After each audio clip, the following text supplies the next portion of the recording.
101% निंदनीय घटना है और देश के चौथे स्तंभ पे ये डायरेक्ट एक तरह से कातिलाना हमला है। किसी की न्यूज़ से किसी को तकलीफ हो सकती है। पत्रकारों का काम है समाज के अंदर हो रही घटनाओं को सच दिखाना, और उसके तहत अगर इस तरीके की वारदात की जाती है तो प्रशासन के लिए भी और हम जनप्रतिनिधियों के लिए और समाज के लिए बहुत ही शर्मनाक घटना है ये। और मैं तो इस घटना की पुरजोर शब्दों में निंदा करता हूँ। रात को किसी कारण से मैं लेट आके सोया, सुबह 10 बजे उठने के बाद में जब मुझे पता चला, उसके बाद में मैंने मांगीलाल से भी बात की थी और अब नौर आया, प्रशासन से सीआई साहब से बात हुई थी। वो कह रहे थे मैं सरसा जा रहा हूँ।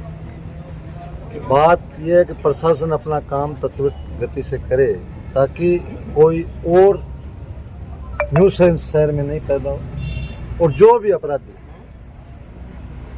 उस पर संज्ञान लेके, जैसा 2 नाम सुनने में आ रहे हैं, तो पुलिस उनको तुरंत डिटेन करे और डिटेन करके इस मामले का जल्द से जल्द पर्दाफाश करे। और पुलिस जिस तरीके से कार्य कर रही है इससे साफ साबित हो रहा है कि अपराधियों में पुलिस का भय नहीं रहा। पुलिस का इकबाल कायम रहे, इसके लिए ऐसी हो रही घटनाओं में तुरंत ये जनता को दिखना चाहिए और पुलिस को करना भी चाहिए कि तुरंत कार्रवाई करे, जिससे लॉ एंड ऑर्डर की स्थिति बनी रहे। लेट लतीफी से अगर काम करोगे, काम आपको करना पड़ेगा, समय लोगे तो जनता उद्वेलित होगी और फिर ये लगेगा कि जनता के दबाव में पुलिस ने काम किया, जबकि पुलिस को ये दिखाना चाहिए कि कोई घटना घटित हुई है तो होते ही पुलिस तुरंत इसमें कार्रवाई कर रही है, तुरंत इस पर एक्शन दे। जिस तरह से सर एक पत्रकार पे हमला हुआ आधी रात को, मैंने पहले भी पूर्व में कहा है ना कि ये तो संविधान के चौथे स्तंभ पे हमला है, और वर्तमान में आप देख भी रहे हो ये सरकार के, मैं ये कहूँ कि एक संदेश भेजा जा रहा है कि ऐसा अगर कुछ करते हो तो कुछ नहीं होगा। जैसे कि आपने हरियाणा में मनीषा कांड में देखा है कि किस तरीके से पत्रकार भाइयों को उठा के जेल में और आतंकवाद जैसी धारा उन पर लगा के डाला है। तो इससे अपराधियों का हौसला बढ़ता है। ये जो स्टेट की पर्ची सरकार और ये चोरी की सरकार जो केंद्र में बैठी है, इनके नेताओं के इशारे पे जब पत्रकारों के साथ इस तरीके का व्यवहार हरियाणा और दिल्ली में किया जा रहा है तो फिर यहाँ क्यों नहीं होगा भाई। ये तो पत्रकारों के खिलाफ एक अपराधियों को स्पष्ट संदेश है कि आप कुछ भी करो, चौथे स्तंभ के साथ प्रशासन आपके साथ किसी भी कड़ाई से पेश नहीं आएगा। तो स्पष्ट संदेश दे रहे हैं ये लोग। ये करमू जो हरियाणा का मशहूर सोशल मीडिया का पत्रकार है, किस तरीके से उठा के उसके अंदर डाला है। तो ये आप पत्रकारों को भी सोचना पड़ेगा। ये जो गोदी मीडिया का जो लेवल लग रहा है ना, ये ऐसे नहीं लग रहा है।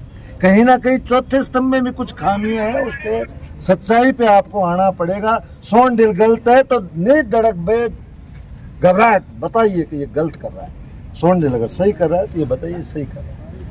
आपको भी अपनी भूमिका पे ध्यान देना होगा ताकि भविष्य में ऐसी घटनाएं पत्रकारों के साथ ना हो। मैं पत्रकार साथियों के साथ, ये तो पत्रकार का मामला है, आम जनता के लिए भी अगर इस तरीके की घटना होती है तो मैं जितना मेरे से बन पड़ेगा मैं सबके साथ खड़ा हूँ।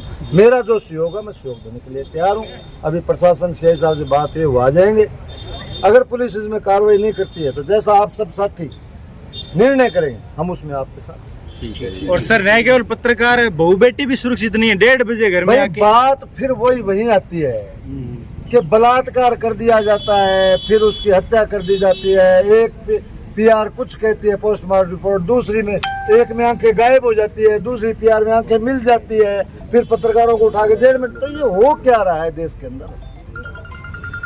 आप बिहार से चल के देख लो, जब इस तरीके से सरकारें चुनी जाएंगी तो ये रिजल्ट आएंगे। और पत्रकार साथियों को कर रही, चाहे सरकार कांग्रेस की हो, चाहे सरकार बीजेपी की हो, चाहे कम्युनिस्ट की हो, कोई भी हो देश के अंदर जो सत्ता में बैठा है, अगर वो कहीं भी न्यूसेंस कर रहा है, कहीं भी कानून हाथ में ले रहा है, तो पत्रकारों को निष्पक्षता के साथ उसको दिखाना पड़ेगा और जनता के बीच लाना पड़ेगा।